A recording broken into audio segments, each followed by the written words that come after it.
IPL 2026లో భాగంగా ఇప్పటికే ఆటగాళ్ల రిటెన్షన్ ప్రక్రియ పూర్తయింది. అయితే ఇందులో అందరి దృష్టి సన్ రైజర్స్ హైదరాబాద్ వైపే ఉంది. ఎందుకంటే ఈ సీజన్లో 15 మంది ఆటగాళ్లను రిటైన్ చేసుకోవడంతో ఏకంగా 10 స్లాట్లలో ఖాళీలున్నాయి. ఈ అనూహ్య నిర్ణయంపై సోషల్ మీడియాలో అభిమానుల నుంచి మిశ్రమ స్పందన వ్యక్తమవుతోంది.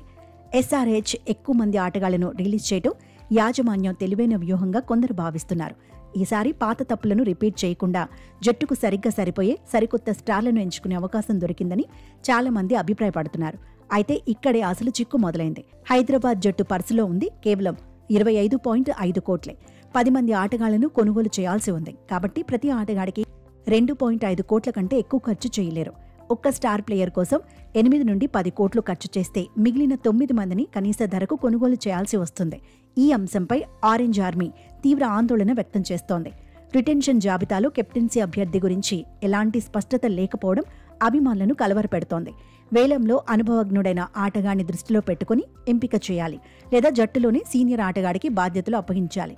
కెప్టెన్సీని పరిష్కరించకుండా జట్టు సమతుల్యత సాధించడం కష్టమని అభిమానుల అభిప్రాయం. జట్టు వద్ద కేవలం 2 విదేశీ స్లాట్లు మాత్రమే ఖాళీగా ఉన్నాయి. రిటెన్షన్ లిస్టు బట్టి చూస్తే ఫాస్ట్ బౌలింగ్ విభాగంలో మరింత లోతు అవసరం కావచ్చు.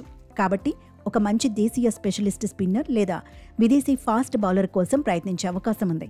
సన్ రైజర్స్ హైదరాబాద్ జట్టు యాజమాన్యం, కొత్త కోచింగ్ సిబ్బంది ఈ 10 ఖాళీ స్లాట్లను ఎలా ఉపయోగించుకుంటారనే దానిపైనే 2026 సీజన్లో జట్టు ప్రదర్శన ఆధారపడి ఉంటుంది. వేలం రోజున సన్ రైజర్స్ హైదరాబాద్ తీసుకునే నిర్ణయాలు కీలకం కానున్నాయి. మరి ఫ్రాంచైజీ సీఈఓ కావ్య మారన్ ఏం చేయబోతుందో చూడాల్సి ఉంది.